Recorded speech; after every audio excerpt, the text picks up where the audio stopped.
So I'm going to move on. And we've sort of touched on some of this before, but I was going to talk about some of the genres in the market. And clearly, we can go and break up the market. We don't need to go and do a deep dive into 60s SUVs that are hot right now. Although that is one sort of hot segment of the market, as I know some of you know quite well. 60s and 70s Broncos and 80s Broncos. I'm looking at some of you out there. We talked about the Japanese cars, and I think one of the things that I'm looking at as a dealer in interesting cars, and also looking at it from a sort of longer term, maybe holding on to some of the cars is, as I said before, we now have this rule in the United States where as long as a car is 25 years or older, we can bring that car in the United States, and as long as we're not in California, you can get that car registered, right? Pass a safety inspection in Texas, you're good to go, okay? And that is where quite frankly, a lot of very desirable cars are starting to come in that are over this 25 year and have been coming in. This is forbidden fruit, right? This is cars that people couldn't get. And more importantly, and especially if we talk about maybe something like the Porsches or even some of the Japanese cars, there's variants of these cars that, well, you could go and buy a Porsche 964 that was a US car, but there are these cars that we never got over here that are on a much higher performance level than anything we ever got here. They were never, for our shores, but it's sort of axiomatic in the collector car world that the highest spec of a car, whether that's in performance or visuals or whatever it might be, tends to be the most valuable of that particular model, right? Whether you're in a muscle car and it's a Hemi Cuda, it's going to be worth a lot more than a six-cylinder car. Certainly in something like the Porsches or the Ferraris, maybe not so much, but I'm trying to think of some of the other examples. A Subaru 22B, I'm not saying that because I have one downstairs, that's just a good example. These really, really high-spec cars that we never got here. On one hand, people are starting to figure that out, and they're starting to go and actually go after these cars. On the other hand, there's a lot of people, and I'll give this example just because we're talking about this. One of the cars that I feel like, and I know one of you in this room, if not more of you, own this particular car. So you have to, I'm not trying to go and pick on your car in particular, but one of the cars that I've seen that has had a tremendous run-up, and I'm just going to go and give you an example that I can then compare, is the Porsche 993 Turbo, okay? We're seeing 993 turbos, or we're seeing 993 turbos that cars that had, 15,000 miles on them, they made a lot of these cars. And a lot of them have survived in good condition. And they brought a lot of them over to the US. The same car that was selling for $180,000 is selling for $300, $320, $340 recently, right? And now that's sort of come in a little bit, but that's been an example of a car that I've been telling people that, hey, that's a great car. End of the air-cooled line, you want a 993 Turbo? Wonderful, wonderful, wonderful car. But when you start, and Chip has taught me over the years that cars sort of have a natural ceiling to them. And the reason why a particular model, and the reason why is because people start looking at, well, if I'm going to go and spend $300,000 for a car, what else can I buy for that kind of money? Anybody with that kind of money is going to start looking at what the alternatives are. And what's starting to happen is, and I'm just using that car as an example, is they're starting to look at it and they're saying, well, gee, I had no idea what this 964 RS is or a 993 RS because we never got it over here. But when I start educating them about these cars and I say, look, these are a lot rarer, they're a lot more special, and they sort of have a ways to go. And you say, well, for and again, I just want to throw some numbers. I'm not saying this is where the market is, but for 350 or 400 or 425 or whatever, I can go and buy one of these cars. I can step up a little bit in today's market. They start saying, and people are starting to have those realizations, right? For sort of similar cars, but getting into something even more special. And not everybody's figured that out yet. And over time, people are going to start figuring that out, okay? The other place where that's really starting to happen, and if you go downstairs, you're starting to see me as a dealer buy these cars like a Subaru 22B. And I'm telling you, Chip talked about it, and again, by the way, I'm not here to go and sell a car. I'm just using this as an example. You're always selling. If you're in the market, I can talk to it, but you got anything higher? No, I'm bringing this up because, and Chip even talked about like these, these Mitsubishi Evolutions, or we could even talk about cars I don't own, an NSXR, those kind of cars. These sort of blue chip Japanese collectibles that have not been available in the US. But guess what? We've had people come into the garage, and they come into my showroom downstairs, and they walk, and I will admit, for the ladies in the audience, I apologize, but it's usually a male that's 22 years old, 23 years old, and they walk by, they could care less about that Ferrari 328 that's sitting there, or that, even, I have this amazing 75 930, one of the coolest Porsches I think that's ever been made. Could care less. It's just another 911 with them. They don't know what that is. They're not interested in an air-cooled 911. They walk by the Alphas, and they walk by everything, and they see that Subaru 22B, and they stop. And they look at it, and they go, that's a 20, really? That's a real one? And I start talking to them about it, and again, the 22-year-old is in no position, as Chip talked about before, they're in no position to buy that. But that was the hero car on Gran Turismo. If you don't know what that is, that's the video game, right, where these guys are playing this, on the PlayStation and the Xbox.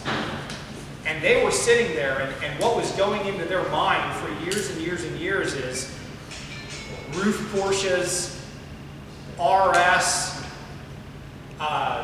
22B, Mitsubishi Evo 4, right? These were the hero cars that you had to go and play for years to go and ultimately get that car. NSXR, all right? When they're in their 30s and they're in their 40s and they're in their prime earning years, what's going to be bringing the big money, okay? It's those cars that want an imprinted on them. And it's not saying that. The other thing we also have to remember is that there's always going to be sort of what I term the blue chip collectibles out there. And we could go all the way back to anything from the Duesenberg and a Bugatti Royale and a Type 57 and a Ferrari Cal Spider, or a 63 split window Corvette, or a 67 big block Corvette, and I could go and name a Hemi Cuda, or these cars that are always going to be desirable cars. And it doesn't matter what your age is, that's just in the pantheon now of desirable cars, okay? And I would put air-cooled Porsches in there, any air-cooled Porsche, really, for that matter. But if we talk about it, one of the things we said this is going to be about is sort of future trends. That's where people are, at least in the industry, and those of us. And I'm not saying it's just Japanese cars, but it's those cars that weren't necessarily available over here, but that were on the video games, that were sort of those ultimate cars. Fast and Furious. The Fast and again, movies. Look, you could argue that Magnum PI made and saved Ferrari. Why? Because of a TV show about a guy with a mustache in Hawaii. But if you ask people, generally the age of the people in here, what is the archetypical Ferrari? It's probably a Ferrari 308 with the big aqueduct on the side, and it goes back to Magnum PI, right? I can drive a 308 anywhere. And people of, I would say, 40 years old, 40 years old and up, I mean, that's a Ferrari, they know what it is. People younger than that, is that a Lamborghini? They may not even really quite know what it is, but that's the strength of, and thank you, Paul, TV shows, but especially, in video games. And the other thing is that you're starting to see that. I mean, there's an auction next weekend, a week from tomorrow or Saturday, in Miami, RM. You guys have all heard of the RM auction. Very high end, classically known for their European classic cars. They're having an auction next weekend for the first time in Miami. And if you open up that catalog, it's virtually all 70s, 80s, and 90s, what they call young timer cars. So think Lamborghini Countaches, think AMG Mercedes from the 80s, think NSXR, other Japanese collectibles, although they're sort of, there's not a 22B there, but I mean, those kind of things. I mean, what else? Ferrari BBs, 365 BBs, Testarossas. That's the kind of stuff there, right, that they're going and selling in Miami. So, again, that big wave always turns, okay? And then there's always another wave that's coming up. So if you're looking for that, and again, when people just generally come to me and they want to talk about, somebody that I haven't really dealt with, they say, I want to come for an investment car. My first inclination to them is, I would say to them, I don't want, please don't think about buying a car to go and make money. You buy what you want, and if you happen to go and make money on it, great, okay?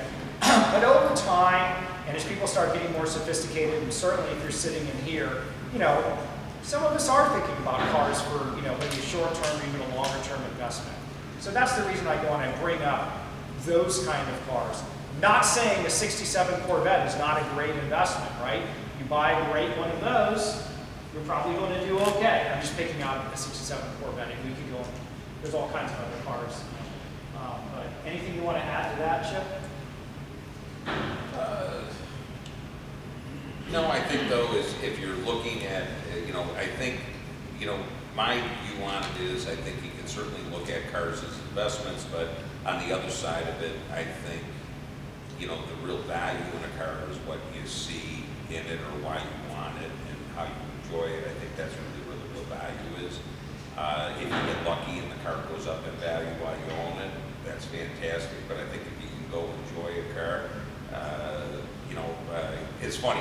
The car that I was hoping to have here even this weekend was a car that I had bought, and I'm in a position now where I got about $55,000 into a Triumph TR6, and which I know I'm not going to see my way out of that. But at the end of the day, the thing is me just kind of cruising the car around, still sorting it out. I got news for you. I mean, it's a wonderful little thing to enjoy. It was a piece of history with the family and stuff, and I was able to get it back. Afterwards, we'll tell you if you're interested in the story of that car, because it's a great story. But the thing is what I'm getting at is, I think the pleasure of owning the car, I think there's a part of it where you're just glad to own it, and I think for some people drive the cars an awful lot, and I think that's an important thing. And I think as far as when shopping for cars, I think buying what you like and buying what you want, I think is really going to prove, because the market, listen. The market will do what the market's going to do.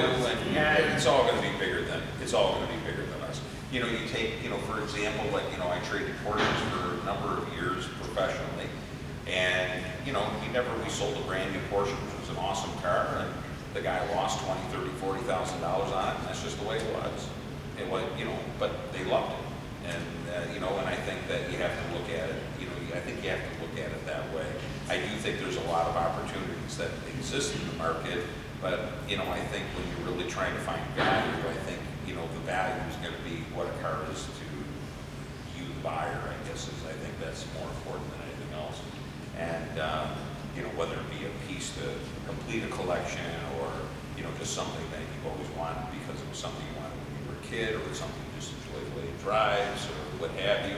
And we're in a room right here where there's, literally, there's no car in here that's just less than spectacular. And but reasons to buy those cars, and I don't think it's necessarily just a reason to buy. Absolutely not, and I don't think anybody sitting in this room doesn't understand that. But let's face it, I mean, we'd all sort of like to get out of the car if we plan to get out of the car on the positive side rather than the negative side. All said and done. And so I think it's important to go and have that, as there. And again, Michael P. sitting here, and I'm so buried into Alfa Volante Verdes, and I mean, I'm a dealer. I'm supposed to be doing this as a for a living and making money, and I'm so far into these cars. I would truly never dig myself out, even if the car is triple in value. So, please, I don't necessarily practice what I preach all the time, but that's just an example of where I just love the cars, and and that's fine. And I like driving them, and I paid for Michael's police part way for his daughter's college education. So it sort of goes. She's a San Jack. Yeah, well, yeah, it's an Alfa Romeo Milano. Why buy one when you can have three? Why buy one? I think you end up with two. Said the story. Well, you got Bruce knows. I mean, you got to have at least two because you have one that actually runs, right? So one thing I do want to hit on the genre, and again, we don't have to go and stay on this too long, but there's one genre in particular that Chip and I, right before this, were talking about, and that's what we call the late model car genre. And what I mean by that is modern, whether it's an exotic or whether it's a sort of a modern SUV or like these. I don't want to go and pick out particular cars, but I mean a modern, exotic, special car. And there's definitely changes in that area, in that arena, that applies to virtually all of them. And do you want to sort of expound on that? We talked about that earlier. Yeah, no, I think you had, because of supply